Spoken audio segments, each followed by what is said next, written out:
Well, yeah, I'm here. And all Okay. I can say is, wow. I know Missy's got to be saying, wow. I've got, I was taking notes too. I mean, come on, I don't know how anyone can go through this and not want to have a session with Tam. Yeah. That's all I got to say. I've got a lot of questions here, but I'm going to hold off on that because I know we're going to be doing a follow up again down the road here.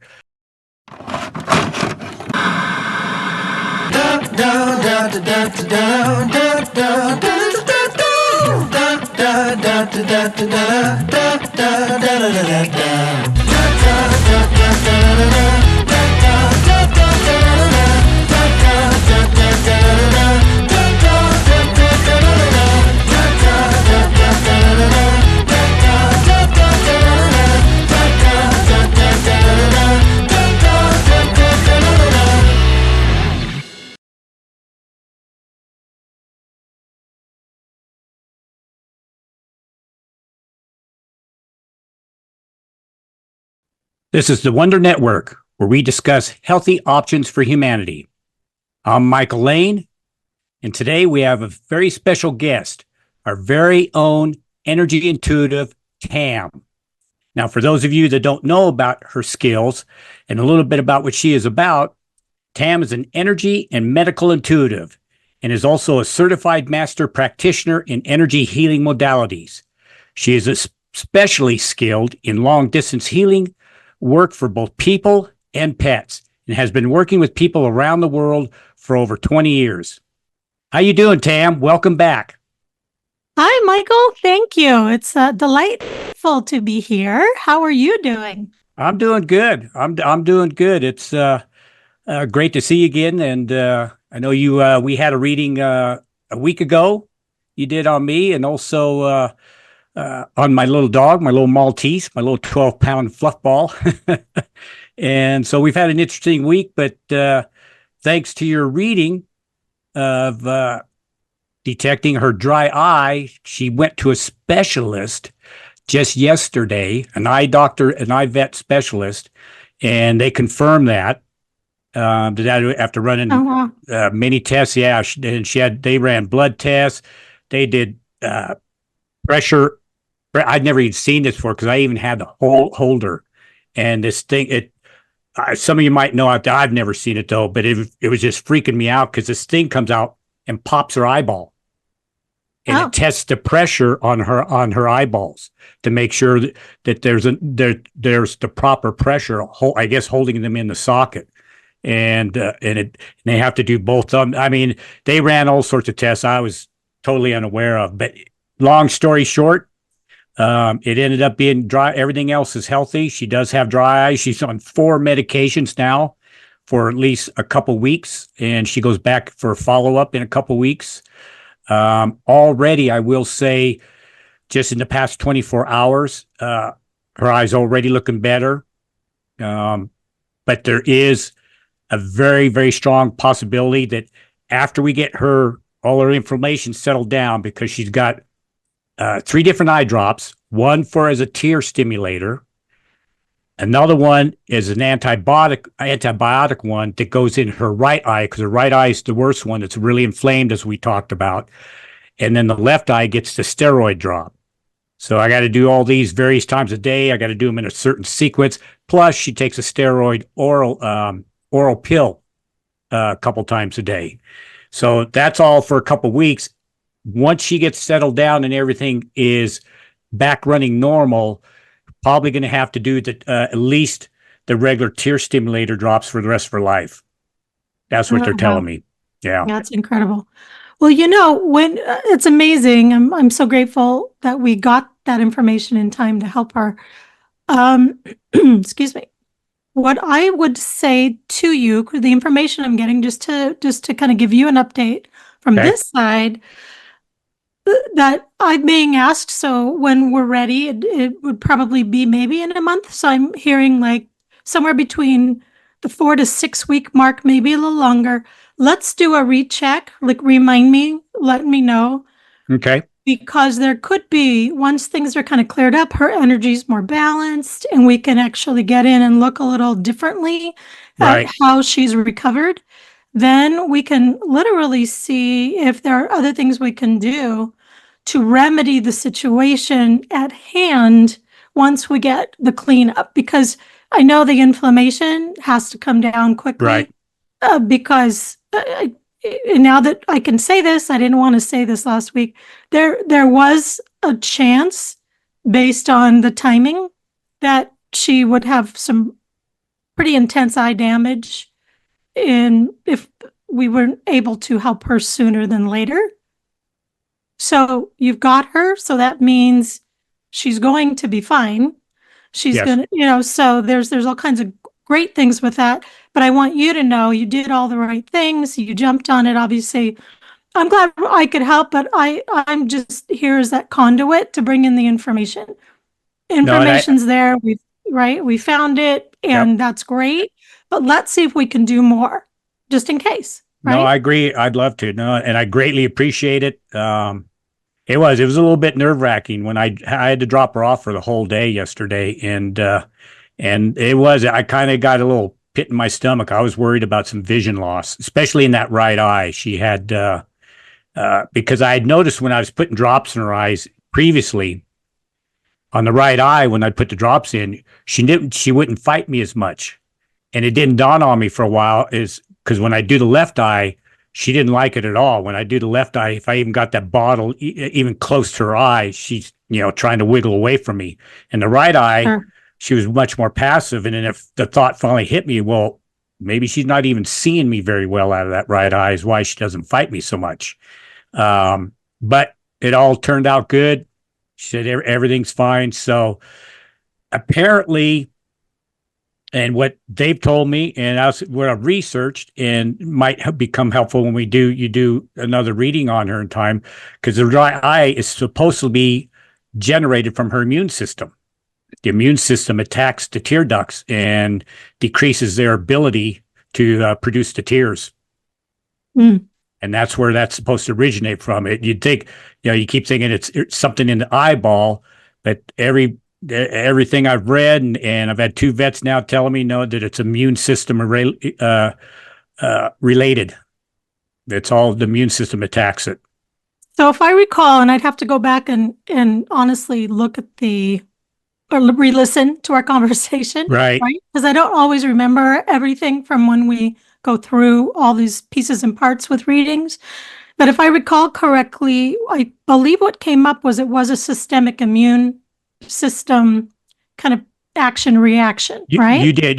Yeah, you did bring up the immune system a little bit. Yes. Yeah. So what we'll do is we'll take a look at that, because there are ways of dealing with kind of an uptick in trying to think of the right words here for you, because I'm getting some information that's kind of coming in right now, but I'm also having kind of a caution flag, like this isn't the be all end all information, but what I'm being given at the moment, just so you know, is that it definitely can be remedies. There's ways of rebalancing her entire system where she will not have to worry about that immunity part moving forward if we do kind of XYZ. So I need to look at Okay. those steps to try and help you.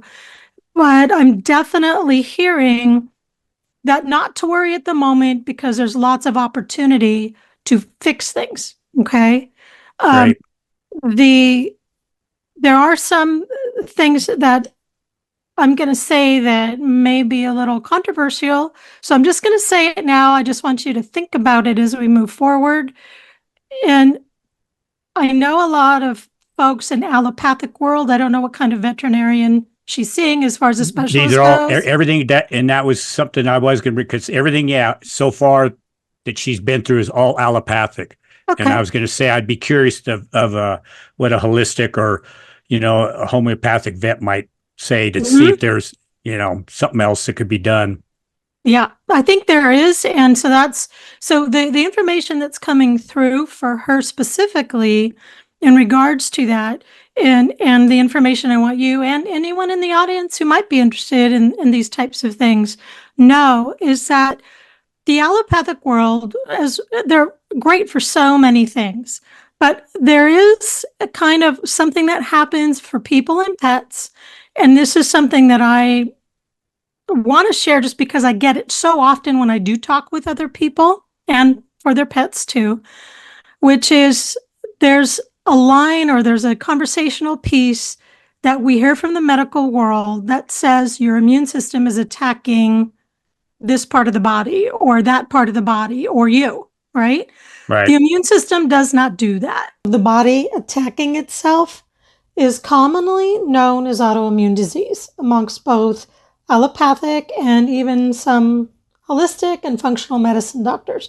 So even the natural health communities have kept alive the idea of the body attacking itself in regards to immune diseases, okay? Now, this diagnosis has become deeply ingrained in the minds of very well-meaning healthcare professionals, both in human and in veterinary medicine, despite the lack, though, of concrete evidence. So I think it's important that we talk about this because it's rarely questioned since it's actually been accepted as a fact. However, if you've been diagnosed with an autoimmune condition, whether it's for you or whether it's your pet, it's crucial to understand that while your body is indeed fighting something, it's not turning against itself. Instead, it's battling an intruder, right? It could be a pathogen, parasite, some other foreign entity that's actually infiltrated your system, or in this case, your pet's system. So part of what's happening is an underlying issue affecting your body's internal balance or wiring, causing it to function out of sync. So as I've mentioned before, the body's out of tune, just like an instrument could be. There's potentially damage there. So we need to do our best to look for the root cause to find ways of tracing down where it's coming from. So think of it as your body's alarm system, urgently signaling that, something needs attention before the entire system is compromised or before it goes down, so to speak. By believing that our bodies are self-destructive, we may inadvertently hinder our own healing process because we begin to panic or think that there's no remedy based on what our doctors have told us. Now, this also happens for our pets, that in the future, our medical system will come to know this as a fact. But until that time, I just want to suggest that everyone be cautious, ask a lot of questions, do some deep diving into holistic and natural care with the health practitioners that you choose to work with. When I look at the body's energetics and when I've checked in with my higher teams or the teams that work with my clients, I actually get the same answer in regards to this concern of the immune system attacking itself. It's just not what the body's doing. I've actually been diagnosed with an autoimmune, or was, right, years ago. I ran into the same thing. I took a long time to be able to really understand what kind of conversations to have with my doctor as well as even with myself, because I knew that what they were telling me wasn't quite right, but I wasn't intuitive enough at that time to really understand more about what was going on and how the information they were giving me wasn't actually correct. So when I realized that the information that they told me was happening was not really happening the way they believed it to be, that's when I took things into my own hands, started changing things accordingly, and I got better. I don't want to say overnight, but we'll say almost overnight in regards to the longevity of time, because I started looking at things differently. So shifting our perspective is really important in regards to what we're talking about when it comes to labels, such as things like autoimmune. So, Michael, I think what's really important here is just understand that if you can remove the worry and the label itself from your vocabulary when you're talking about your little furry friend here. We have another wide open door that we can kind of walk through at a later date because we don't have a preconceived understanding of what is or what isn't regarding her situation. What we do is we walk in very open to look at what is presented to us, and we listen intently to what we're being asked to do in order to help her. My guess at this point is there's going to be potentially some different ways in which we can address this and help fix that particular immune system. But just know that, again, this conversation, the types of things that we tell ourselves, or even our very well trained, appreciated doctors of all kinds of backgrounds share with us, but it doesn't mean that they're always 100% right. So we just need to be kind of our own doctor in tandem, work with our healthcare practitioners that we've chosen to be part of our own team here, but always reserve the right to make a decision that's based on your intuition or what you feel is highest and best for your pet. So just think about those things. We'll get into that in a few weeks. We could do a follow-up. We'll check in on her. We'll see where she's at. Okay? I like it. No, that's actually what I wanted to hear. That's great. Okay. That's great. It's what I wanted to hear. So, and you kind of tipped off to it without taking up any more of her time, because Tam really is here today to do an energy reading on a very good friend of ours, and her name is Missy. So how you doing today, Missy? Hi there. I'm very good. I'm excited to see how this goes today, especially after hearing part of your update. Interested to see what's going on with my fur babies. So, as well as myself, of course. I'm excited. Good, good. Well, I'm going to step aside here and I'm going to let you and Tam have at it. And I will be back afterwards. Hi, Tam. Hi, Missy. How are you? I'm good. I'm doing pretty good. Yeah.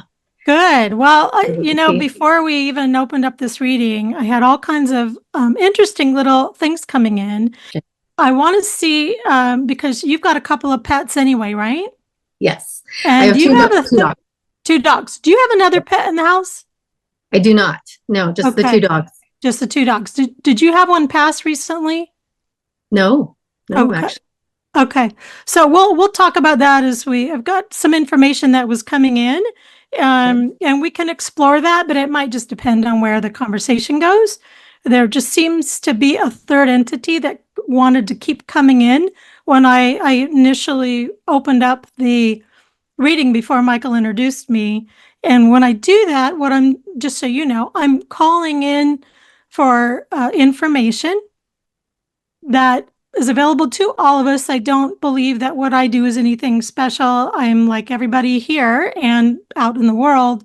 We just have different gifts that appear to us at different times of our lives. I think everybody can do this work. And I think actually everyone will do this work naturally as we move in to the next probably decade, probably much sooner than that.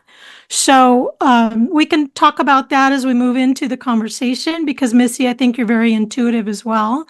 So we can bring that into the mix. I think you actually have seen some things that you aren't sure are valid in regards to your pets. So we may bring that up today too. But the reason I ask about a third entity is when I opened up and asked for information, I asked for the energetics and the guides that the dogs have to come forward. And so I did get some information from, it's Teddy and Sierra, correct? Correct. Okay. So when they came in, there was information coming in. I needed to kind of separate the two. I did ask, just for the audience, I did ask Missy to send me a couple of photos. Sometimes I don't need that. But today, when I was starting to prepare for the reading, I kept getting an energy that was intertwined between the two, and I actually couldn't differentiate the two animals. I think there's reasons behind that, and we can, again, talk about that as we move forward.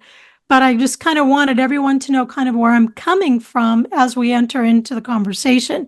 So when I was doing that prep, there was a third energy that kept trying to come in. Now um, it could be one of a parent of one of the dogs. Are they from the same litter or two separate?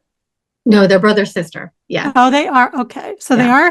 are. Okay. So that's probably what it is. I've got a very protective, either a sibling or a parent that they are connected, but as far as I can tell, it has passed. It's transcended to the other side because it was really strong and wanting to come through, and it didn't feel like it was here per se. That's why I was wondering if there was something I was missing in the household.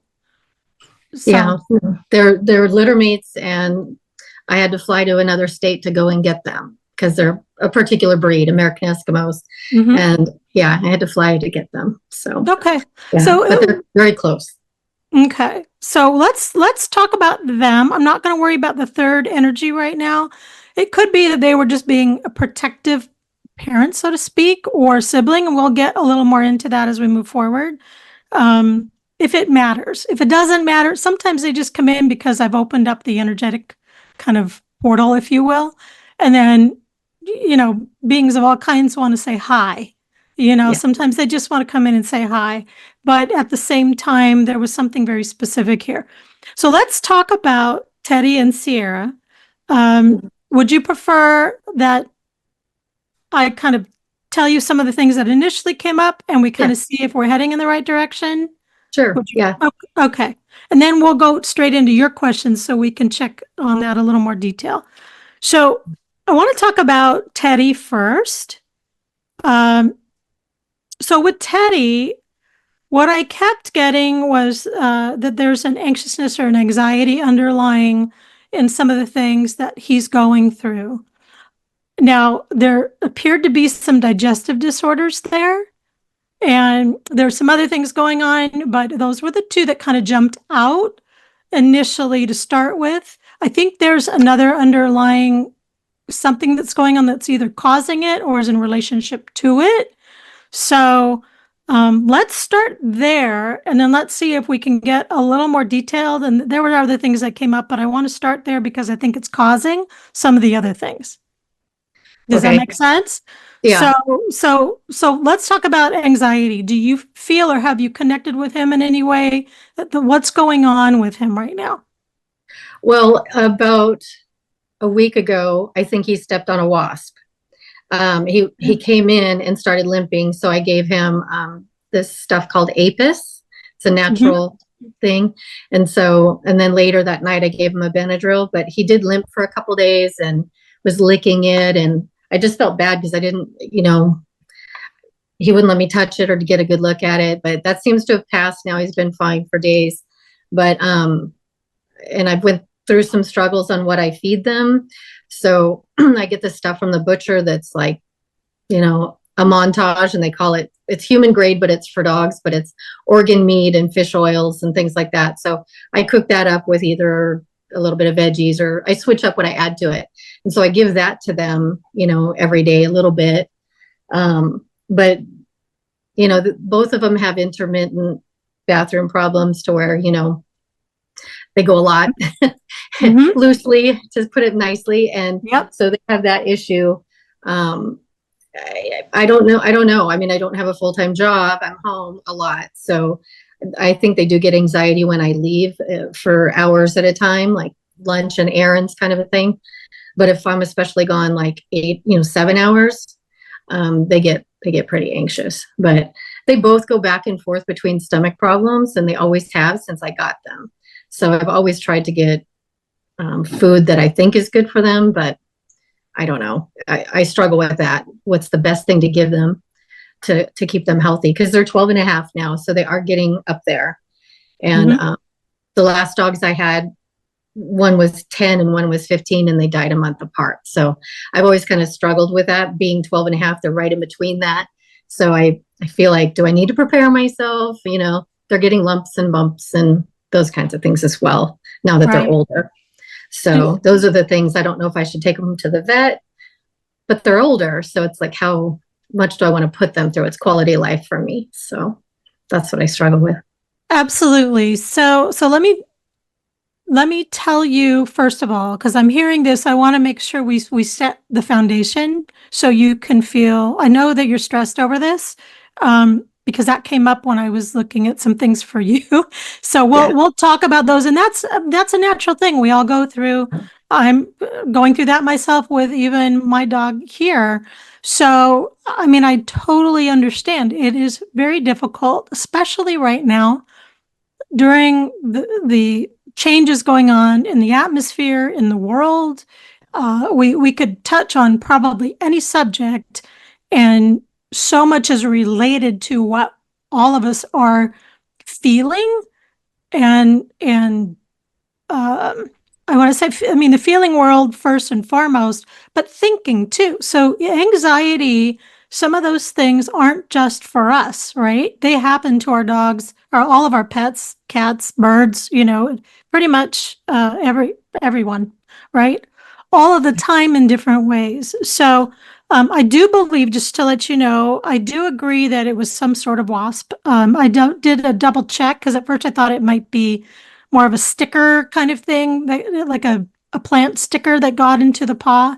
But I do believe from what I'm seeing here that it was definitely some sort of stinging insect. We'll just call it that, right?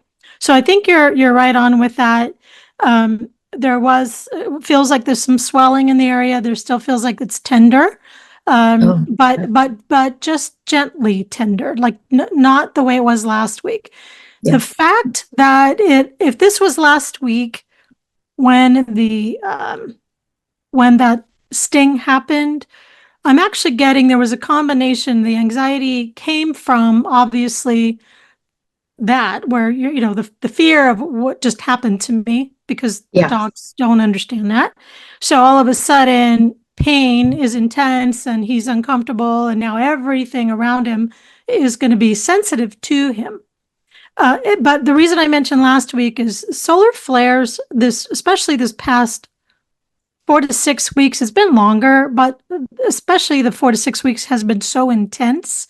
And last week was really kind of a doozy for us, but also for animals specifically. And there's a really great thing about solar flares for us as people and for our pets, because what happens during solar flares is that the electrical energetics in the grid start to shift. And when that happens, it wobbles for lack of a better word, for the people who are listening out there, this might make a little more sense if I just say it's going to be similar to a glitch in the matrix. We'll just call it that, right? I mean, it's literally, there's an electrical grid that starts to flicker.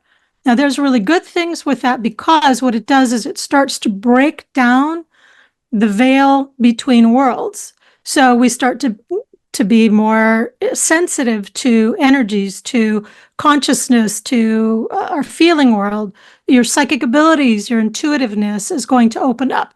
So not only does that happen for us as people, but that happens to pets.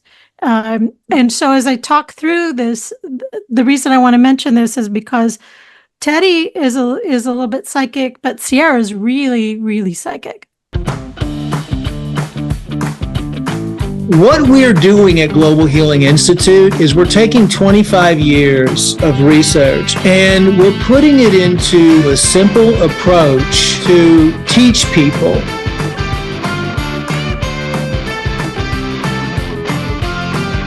And it doesn't necessarily mean that you even need to see clients per se. You should be your own certified natural health coach. And for your family, you can be a certified natural health coach. Because it teaches you everything you need to know about why you have different conditions, how to clean up your internal environment, how to clean up your external environment, the importance of cleansing and healing the gut, the importance of cleansing and healing the liver, the importance of getting the parasites out of your body.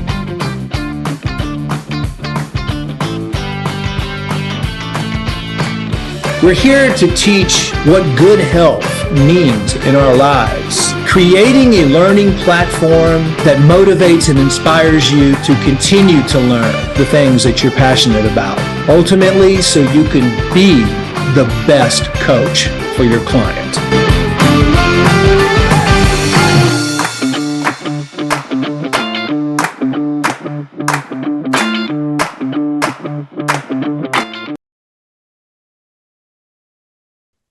Okay. So Okay. as we kind of talk through this, that may or may not make a difference right now as we talk through these things.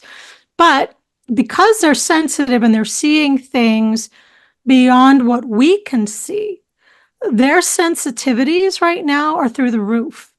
They're confused, especially older dogs, because they've been set in their ways. They don't like change. All of a sudden, things come in. Now the anxiety sets in because they don't know what's happening. Okay. So as we kind of talk through that, the anxiety is still a little bit there for Teddy because he's not sure where the pain came from. So he doesn't, so as he's walking, if you see him kind of looking around, he might be concerned that he's going to do the same thing, step in the wrong spot. Okay. Yeah. So I don't know if you've seen him doing that. Has he been looking around him lately more often than not? He's been coming in a lot quicker. He used to kind of patrol, the yard, like totally. He'd kind of patrol and nibble on bark and, just like it was his domain. And now he's kind of going out there doing his business and coming back. So I hate to think that he's afraid to be out there, but the wasps here nest in the ground. So along with it, all the other critters in Texas. So sure. yeah, it's unfortunate, but there are a ton of holes in my yard. There's only so much I can do. And there's fire ants here too, which I get treated for, but then it's chemical. So it's kind of, you do the best you can for your babies. Absolutely. I mean, look, we deal with life and as it comes. So I would say he's definitely he has some fear around it, but that will fade. It's just it's so close to him right now.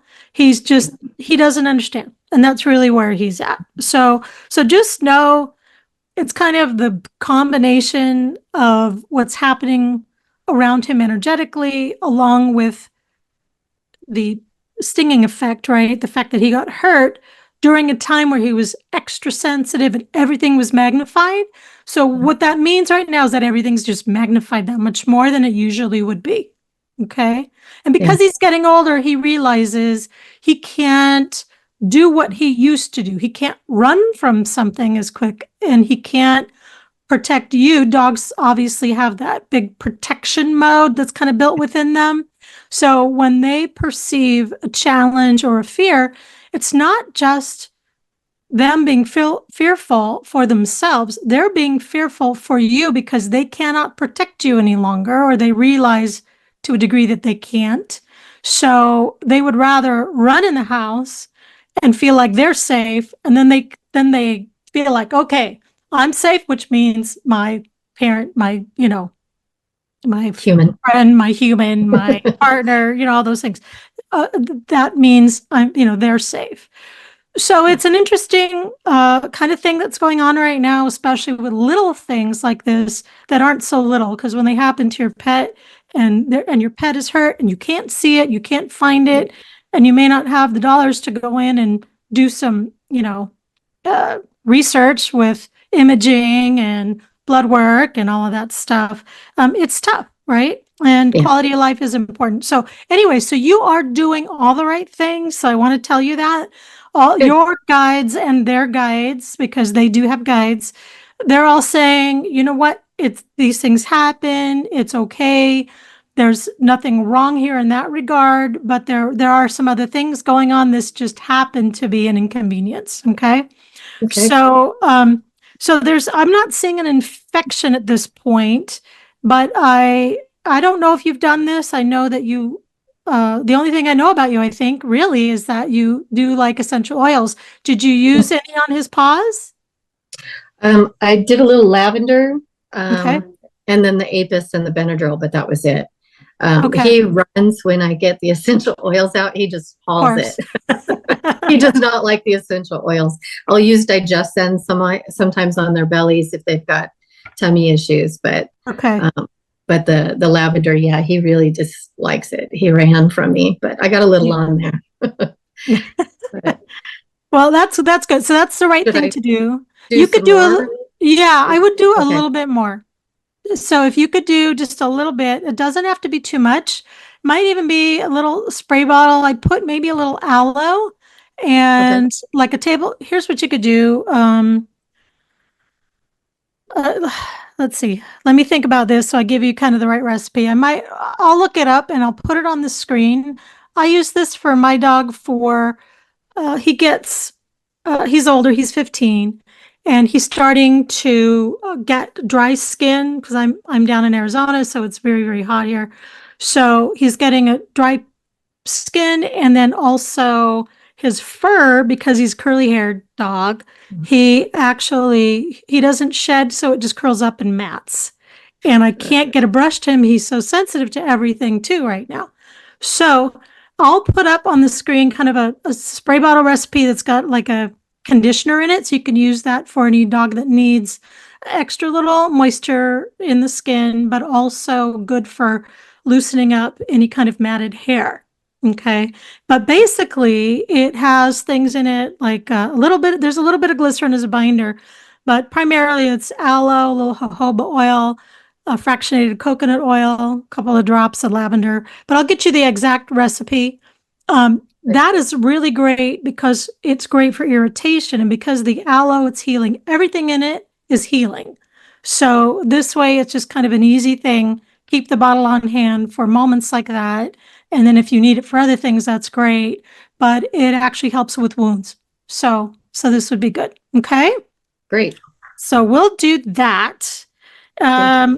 Let me double check. I wrote some notes down here because there was something else that came up. I did get the digestive stuff with him and with Sierra. So let's talk about digestion for a minute and food, because that came up definitely as a challenge that's going on. When did you change their food? Like, when did you actually shift gears with what you're doing now? Was it years ago? Was it recently? No, I started adding this. I tried using Fresh Pet at the end of last year and early this year, and I got a bad feeling. And I talked to another intuitive friend and basically recommended to stop using those quote Fresh Pet type foods in the grocery store. And so I went to my local butcher and started getting some stuff to amend the kibble that I thought was good kibble. They've been on it for years. And also I call them Cheetos. They're little freeze dried nuggets of like organ meat, or Stella and Chewy's has that. Dr. Marty's has that. So I add those to their kibble to and they love the fluffy freeze dried organ meat stuff. They seem to love it. They gobble it up before they do the kibble. But the raw, I don't feed it raw. I do cook it, the stuff from the butcher, for about, I guess, 6 months now. So when this came up, a while ago.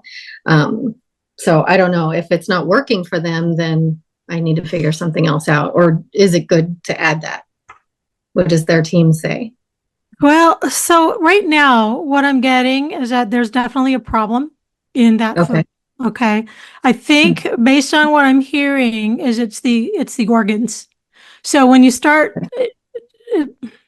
there's a lot of controversy out there. Everyone's going to have a different opinion. I totally get it. It's perfectly fine. Just like people, some of us can eat meat, some of us can't. Some people can eat an orange or an apple or a banana, and everyone thinks that should be fine for everyone. And that's not truly the case. So the same thing with dogs. Do you feed them any kind of fruit by chance? Like, do you cut up any apples or? Not usually fresh fruit. I put some dried cranberries sometimes in with the meat, because I've seen different vegetables and fruit mixed in dog food. So I thought, all right, I'll throw some dried cranberries in there to soak up some of the water. I don't know, maybe that's bad. There's nothing bad on the ingredients list, like, sugar added and that kind of thing. They don't do any kind of gluten. No, I get grain-free kibble, because they've always struggled with grain. So if I get them a treat at a drive-through, usually it upsets their stomach because they're not used to the grains or whatever. Grain free is what I always get them. Okay. So here's what I'm getting, and here's what I would suggest. Okay. It's not that the food is, I don't want to qualify the food as being bad. I think Right. what it is, just like with people, it's about how our systems are digesting that food. Because they're older dogs, when you start to change food, I know that makes a big deal. Even though they might really like it, it's too heavy. It's too dense. And because we're changing again, if I go to the energetics of what's happening on the planet, even humans, as we know, are shifting gears and going more towards vegetarian, vegan diets. There's a lot of people going that route because it changes the chemistry and energetics of the physical body. So again, it doesn't make something bad or not bad. It just means that it's different. So what's happening with different animals right now, if they're acclimating quickly, which a lot of them are, into higher energetics, just like people, they're going into a higher consciousness. They're resonating at a much higher frequency. So when that happens, organ meats especially, which are very, very, very dense in energy, because think about it this way: when any kind of food from an animal, once it's killed, whether we eat it or whether the animal eats it, it's dead material. There are no nutrients per se in it, right? So we're eating the energetics of whatever that material is, whether it's live and green or whether it's dead and cooked. What's shifting right now, and this is difficult for, I think, a lot of people, because some people are even changing their own diets because they have to as people, because they can't actually tolerate eating that steak they used to eat, right? This is happening everywhere, and I suspect it's going to continue. Does that mean we're going to become a vegetarian society? It might in the future, but I don't think that's going to happen overnight. But if you talk to people who meditate or in holistic fields, a lot of them become vegetarian only because of the fact that their body can't handle it. Now, a lot of people do, of course, do it for consciousness reasons, and I'm not telling you to just go vegetarian. There's going to be controversy out there. People will say dogs aren't vegetarian, they're carnivores, but I have holistic veterinarians who say that's not the truth. If you dig back, dogs will actually go for a piece of fruit or vegetable matter before they'll go for a kill. So, in the wild, so to speak, right? Now our dogs are domesticated. There's a lot to talk about here, but the key is everyone is different. So the best that we can do is really connect to your pet the best that you can, which I know you're doing, and try and find the easiest, best answer during their last go rounds, right? They might be here for 5 years. They might be here for half a year. We don't know. To your point earlier, our pets leave us at different times, but because they're elderly, their systems have changed, and along with it, right, they're vibrating higher. That I can see, even with the ailments. So it's just that their body is trying to catch up with the energy, just like people, right? So it's like our mind is trying to go one way, one direction, while our body is going a different direction as we go through just the global change on the planet. So with pets, the beauty for them is that they don't have the mind to talk them in and out of things so much like we do, right? They're not going to hold on to, for the most part, they're not going to hold on to, oh, I have to have my chocolate cake every night, because they shouldn't be eating that anyway, but, right, whatever that is. So they can let go a lot easier than us. So with all that being said, I keep getting that the organ piece, so the organs of whatever's in the mix, is a challenge for their bodies to digest. So if you were to, I don't know if your butcher can do this for you, I would just do, are they doing like turkey or chicken, or is they doing beef? The kibble and their the freeze-dried meat stuff is all chicken, and the stuff from the butcher is beef. So I was trying to mix it up. Maybe that wasn't good. I don't know. Again, it's not good or bad. It's just what's Yeah. kind of happening. I know you're judging yourself. Don't judge yourself. It's okay. You're higher. Yeah, that's a whole other conversation, Missy. Your higher selves came in loud and clear earlier. They said, that girl she's judging herself way too much. And I would agree. So I want to be a good mommy. I know. And you're actually a very good mom because you are trying different things for them. So I would just say pull back on the beef. If they like it, I would continue the beef, but I would take out the organs. Okay. If your guy can do that. So so if it's, I'm going to say steak, whatever it is, cook that up. They do need cooked food. They are not going to do well on raw. Okay. Yeah. I figured that. Yeah. A lot of dogs do well. Yeah. They do well if they start that way from when they're puppies. It's a little different. Exactly. But when they're older and they're kind of used to certain things, it's difficult. So I would say, again, start with that because I'm getting a big red X in regards to any organ meat right now. Okay. Now, it could be that there's something in that. I haven't asked that question, but right now it's just no organ meat. Now, you could vary it up. I am getting what would be good for them. And you could do this maybe at one meal in the morning, or maybe it's one meal a week. You could do some fruit. So you could do apples, a little banana, certain fruits that are good for pets, for dogs. Try a few things, see what they like if you haven't done that before. Fruit can actually be really good. Now, a lot of people get a little worried because they think it's going to go right through them and cause loose stools, but that's not necessarily the case at all. Bananas are good binders. Pumpkin will loosen up things, but so you probably don't want to go the pumpkin route right now while everything is happening the other way. But but a good binder, because the potassium is really good for the dogs, would be great.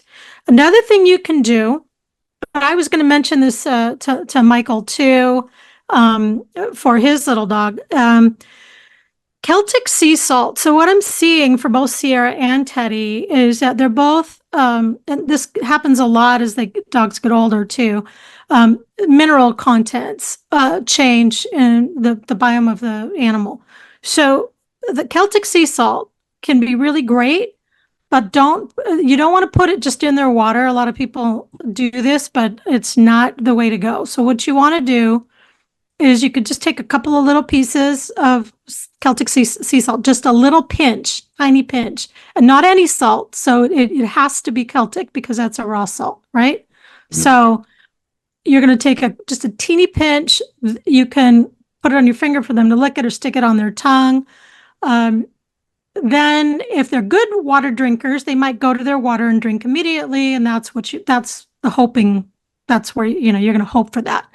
A lot of dogs don't do that. They might like the salt, but at the same time, they may not go directly to drink water. If they're not good water drinkers, I would just get one of those lovely animal syringes, the fat kind, that you could just put a little water in and just shoot a little water in their mouth.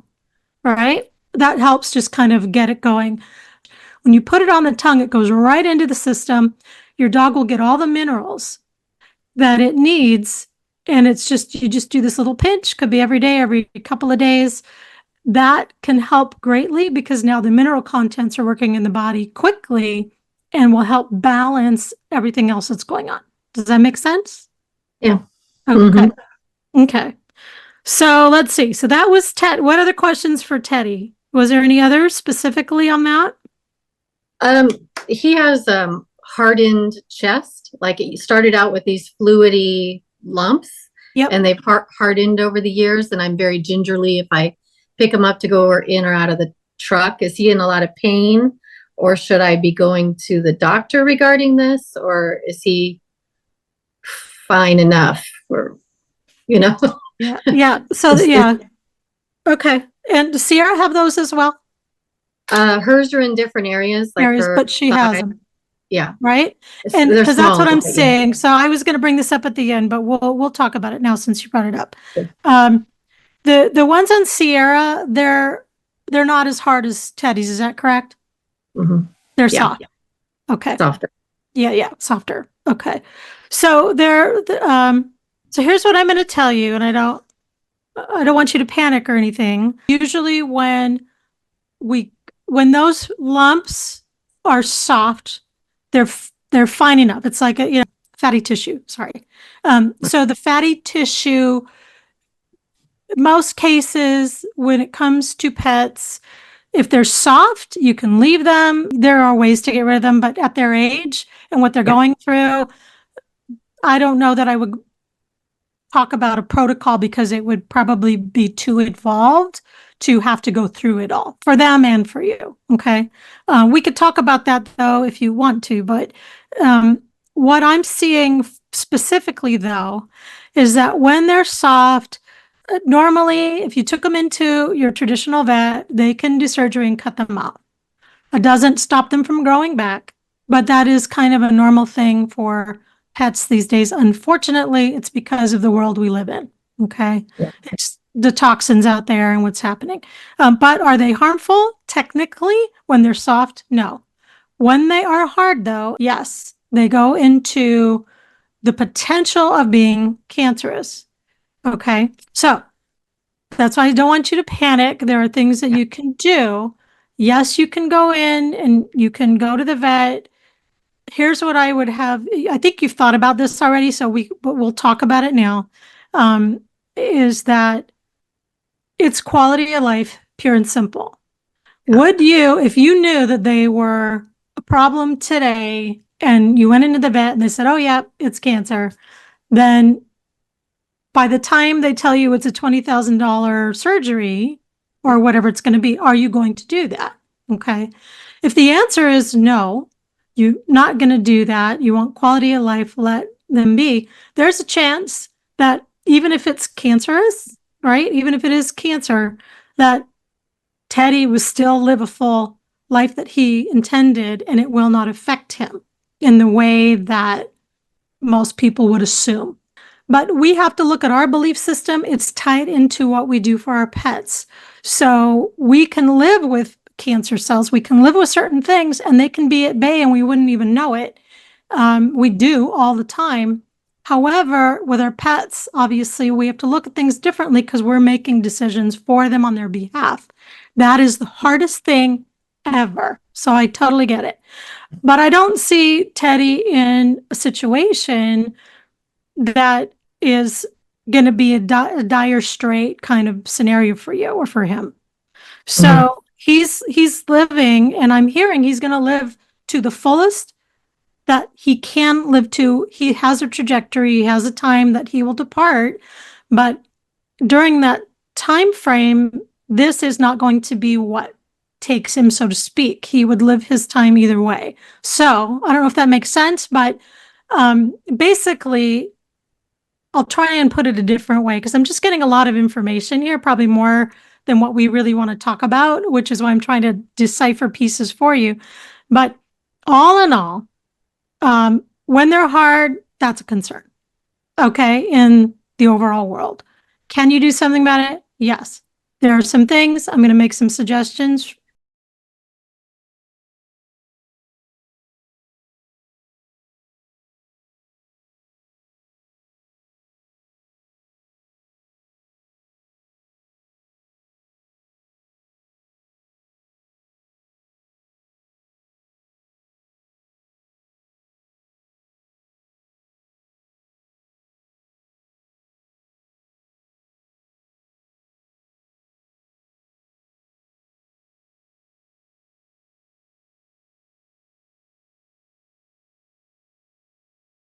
All right. So one thing that we can do that might help Teddy is oil of oregano.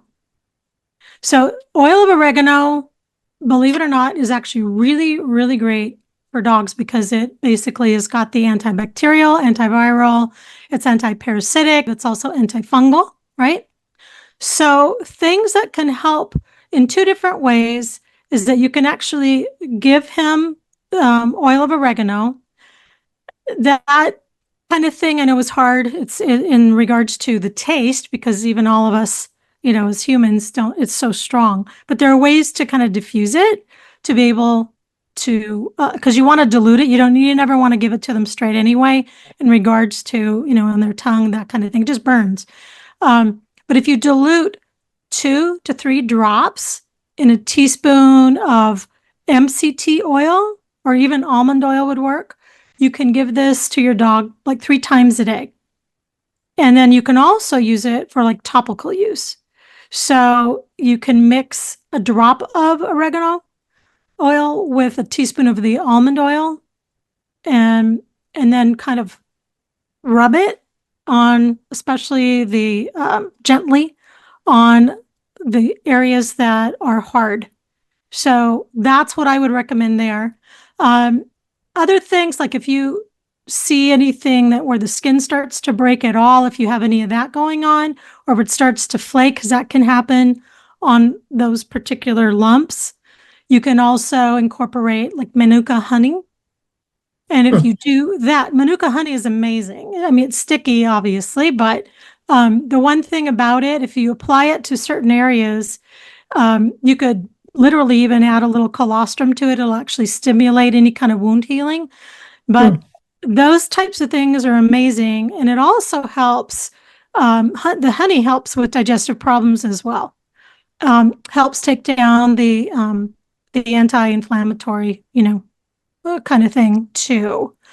So what I'm getting for you, I'm kind of looking at a different thing here I might mention. I'll put this up, I think, for everyone as well, because this might be good for Sierra as well as Michael's dog, and pretty much anyone else who may want to use this for some different things. It helps with digestion, and it can also help with like things like ringworm, kennel cough, those types of things. Also, is you kind of want to apply the Manuka honey in different ways. So if they're taking it internally, especially for digestive issues, you can take it with turmeric. So I've got a recipe that is really great. Dogs love it. And if you mix it, you can mix it with regular honey as well.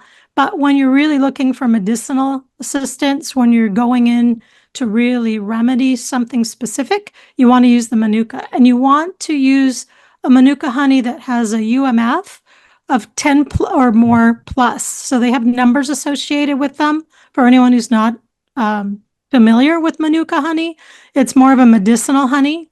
It's fantastic for people. It's fantastic for animals. But the UMF can be, sometimes people might find them at, they're a little more expensive. So if someone gets excited when they go to Costco, they might see one with a UMF 5. That's expensive for what it is. So because the 5 isn't really going to give you the medicinal piece you need. You want to go 10 or more. Usually 15 or 20 is great. If you can do that, that's wonderful. So the turmeric is going to help pull down any kind of inflammation. The raw honey is going to help mend as an antibiotic and that kind of thing. So for anyone out there who might have a pet that has, again, they've got an open wound on their skin, you can use just the Manuka honey itself. You can mix that with a little castor oil or coconut oil, but when it comes to ingesting for the system, a systemic kind of situation, which both Teddy has and Sierra, then you kind of take that mixture, then they make little balls. So there's like little round balls with that, and then feed it to them as a treat. They're fantastic. They taste great. People can eat them. It's people-based food. So you could eat them. It's a great treat for people as much as it is for pets. But this is a really fantastic for animals. Trying to think if there's anything else. The other thing that you could also do, olive leaf is actually really good for dogs as well. It's antimicrobial, antibacterial, antiviral, and antifungal. So whenever you have those components and it's safe for your pet, that's really great. Thank you. Yeah, of course. Now, I know that's a lot of information. Did you have any questions on what I just mentioned? No, that was a lot. I took notes. Okay. So well, you'll get a show out of this, right? You'll have a Right. recording. So which is great. So that'll help. And like I said, I'll put information as much as I can, make sure the team has it to post.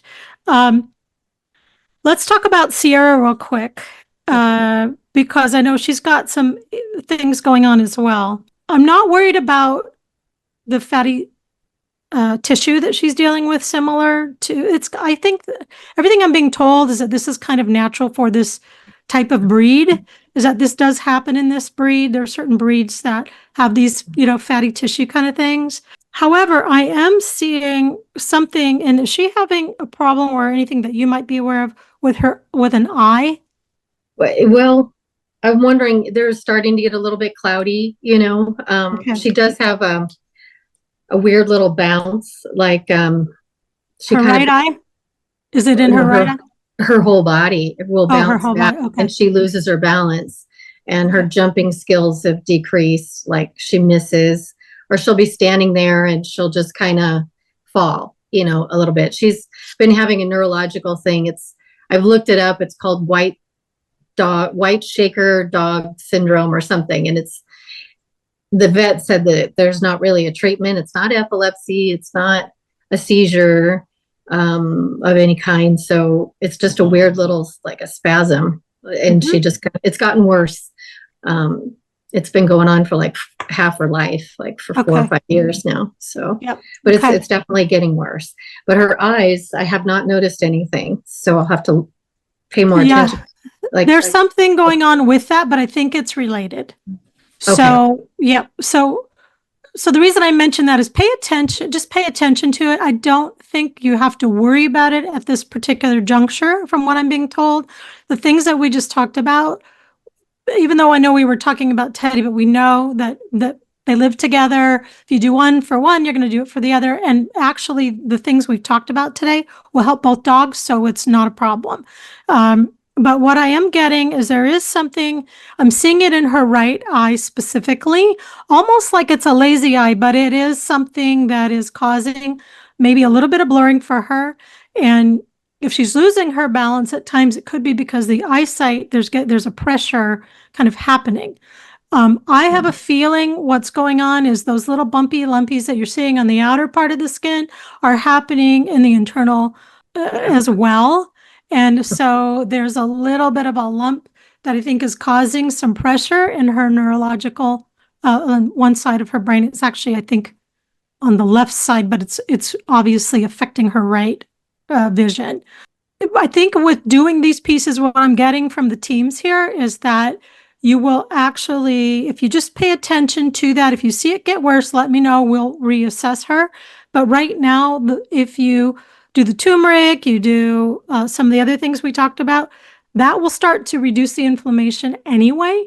And there's every chance that with everything we've talked about, that's just going to take care of it. And you're going to start to see her change in a positive way. So I am seeing that. Just double check. I'm going to check something on her real quick. She's actually, and with everything being said with what she's dealing with, I want you to know she's happy. She's a really happy dog. Yeah. So, do you know that about her? Like she loves you. She genuinely smiles and she follows me around. Yeah. Okay. She's really attached to you in that regard. Like she loves you. She's so appreciative of you helping her and being there. And Teddy is too, but it's different. Like Sierra feels like you're her sister, right? Like you're her, not just a parent, like you're a comrade. You're a friend through the multitudes of lifetimes. And so there's something very special there that I definitely see. It's different than your relationship with Teddy. Not that that's not good, because it is good. He loves you just as much, but it's different, right? Yeah. Now I am seeing with both dogs, there is a little bit of disalignment in their chakra system, which is, I think, just kind of goes hand in hand with what's happening here. I'm going to do a little bit of work, if that's okay with you, on them. Yeah.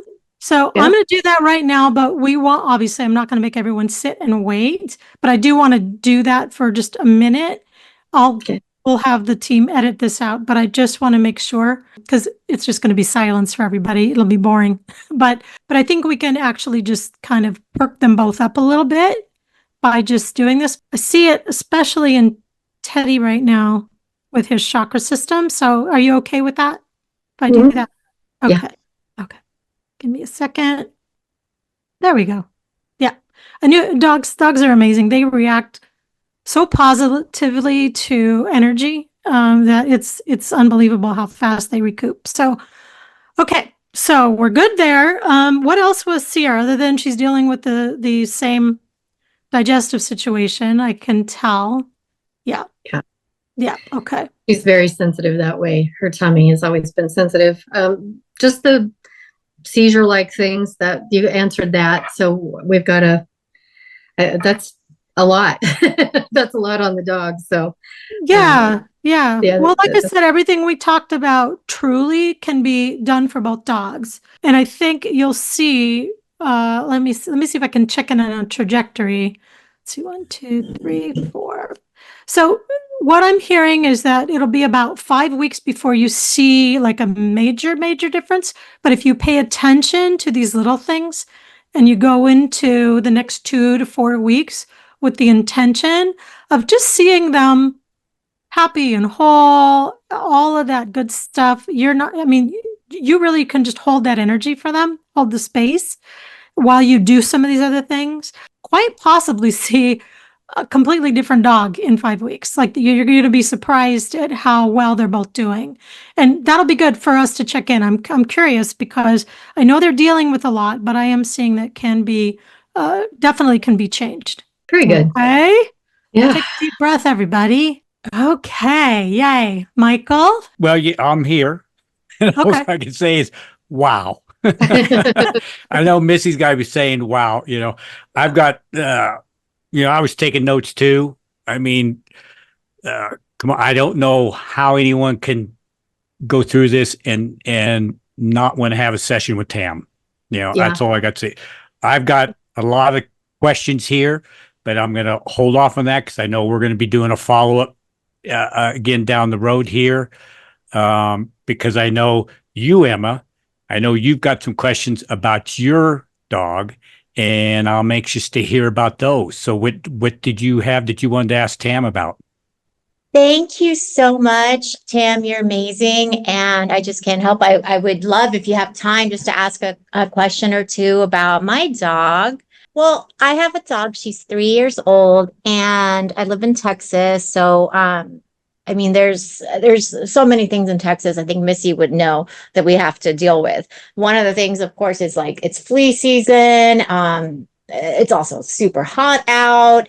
And I've just noticed when I take her out for walks, there's just, every other week there seems to be like something else. But one thing that's been consistent is she finds and it's actually gotten more so, is she's eating grass a lot. And now she's like transitioning to like, oh, here's a leaf of some kind or something. And she's just ingesting that. And then also there's things, sometimes on the sidewalks that she sees and picks up and starts chewing. And we're like, is that a chicken bone or what it is? And it's just like, so then like the next day she'll not go to the bathroom regularly. So just like, I just want to, but one of the things is also, I want to check to see if there's any gastrointestinal issues that you can, if you can do an energy scan on my dog. And then, also check to see if there's any parasites. That's something I'm concerned with. I mean, it's hard to know if it's signs, if there's some signs to look for, if that's something that I need to, address, because, if I heard fleas can carry parasites, things that are picked, on the sidewalks that the dog starts chewing, we don't know. So if you don't mind doing a scan on my dog, that would be awesome. Yeah, absolutely. Okay. So let me take a peek here.